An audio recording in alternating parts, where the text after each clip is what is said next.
to pack more information, more knowledge on top of an unhealed mind, and we keep getting the same results, and we're confused. Well, you can't pack new information on an unhealed mind and expect to produce a changed life. At some point, you have to begin to do the psychological work and the inner work that's going to produce the transformation that you want to see. What I want us to understand and to know is that as long as you are bound in your mind, you will never birth beautiful moments in your life.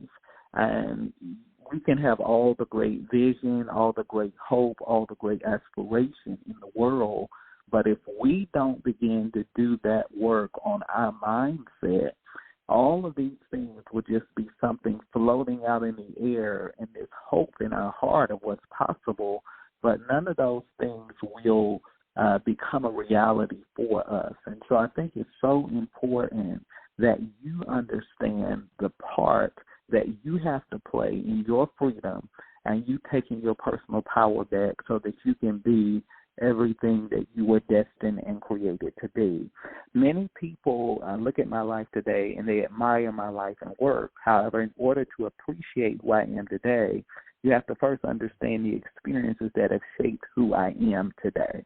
So a lot of times we look at individuals and we admire their lives and we admire their strength and we admire their power, we admire their influence, but we don't understand the factors that have shaped who they are today. And if you're missing that critical piece, then you're not going to truly understand that individual or the power they possess or how they have gotten to where they are in their lives. And so I think it's so important for you to look at freedom as a process and a journey. Let me say that again. It's so important that you look at freedom as a process and a journey. So many people think that freedom is something you can rush and you can snap your fingers and you're at freedom. Well, it doesn't happen that way. You didn't get entangled in bondage overnight, and you're not going to be free overnight. But there is a journey that you can take within yourself to get to a place of wholeness and to embrace a life of freedom and a life of possibilities and a life that is beautiful and meaningful if you will put in the time and do the work to produce it. What many people fail to understand is that it is our experiences that have so greatly shaped the people that we are becoming and who we will become in the future. What people don't know is that there are many battles in my life that I've had to fight behind the scenes, and those battles had to be won in private. We do a lot of talking in public, but we don't do a lot of work in private. And so I hear a lot of people make a lot of, very good statements and beautiful statements on the public platform, but the reality is that you got to do this work behind the scenes. And if you're not willing to do that work, then everything that you say becomes discounted because when it comes down to the real battles, you're not doing what you need to do to get you from where you are to where it is that you want to be in your life. What I want people to understand is that you see the platform today, but few people understand the price that comes with platforms and with influence. We live in a culture where everybody wants to be influenced. It doesn't take much work or effort to get famous or to become a celebrity in our culture, but it does take work to be an influential leader with sustainable impact for years and generations to come. I mean, a lot of people pop up as famous in our culture, and in a year or so, nobody remembers them. That's not effective leadership or governance of power. That's somebody that just had a good moment. But success is not about a moment. Success is about sustainability and the ability to sustain that moment for however long you are destined to be on a particular platform. What I want people to understand is that freedom is available, but freedom must be pursued. And so I think that one of the most important questions that we must ask ourselves in life is, am I really pursuing freedom? Because let me just have a real conversation with you. So many people say they want success, say they want prosperity, say they want excellence, say they want greatness, say they want to go to the next level in life. But I can always tell what a person is desiring by what they pursue. I can always tell what's at the forefront of a person's thinking by what they pursue, because people say a lot of things, but I look at the pursuits of their lives and their pursuits betray them. It lets me know that this thing is not really as important and it doesn't have as much value as they say that it does.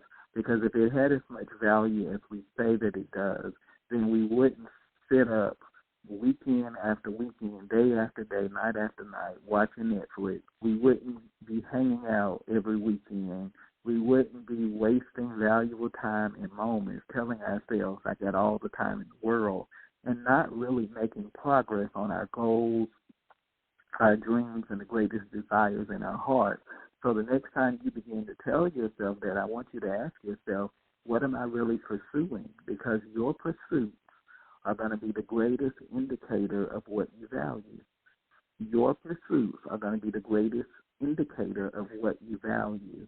And your negligence is the greatest revealer. Your negligence, how can I say that, is the greatest revealer of something that has not become a non-negotiable in your life. Let me say it again. Your negligence reveals to me something that has not become a non-negotiable in your life. And so I don't have time to get into that, but we should all have non-negotiables in our lives, and those non-negotiables should shape the pursuits and the things that we prioritize in our lives. But that's another show for another day.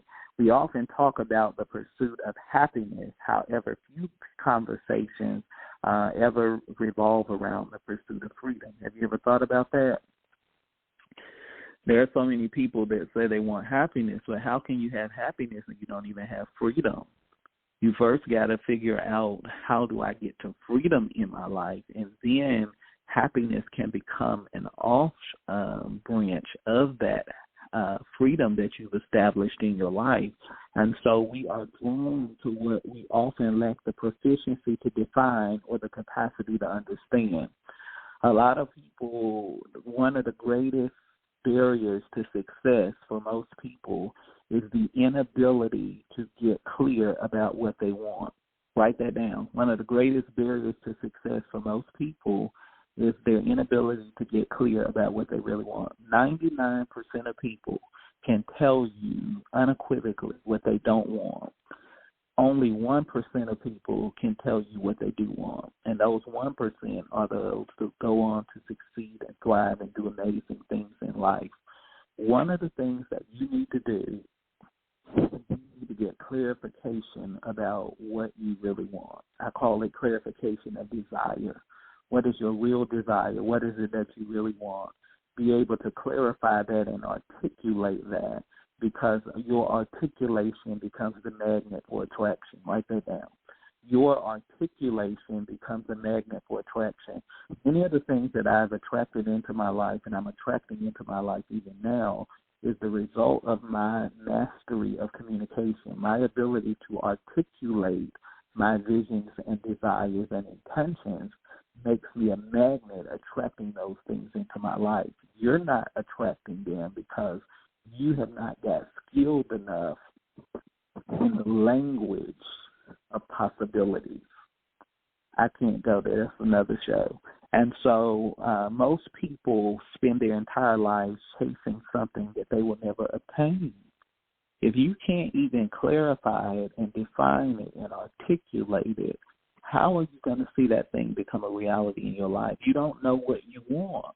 So if it came your way tomorrow, you wouldn't know what to do with it because you don't even know what you want. And so don't spend your entire life trying to figure out what you want. Get clear about what you want and get concrete about what you want. What do I mean by that?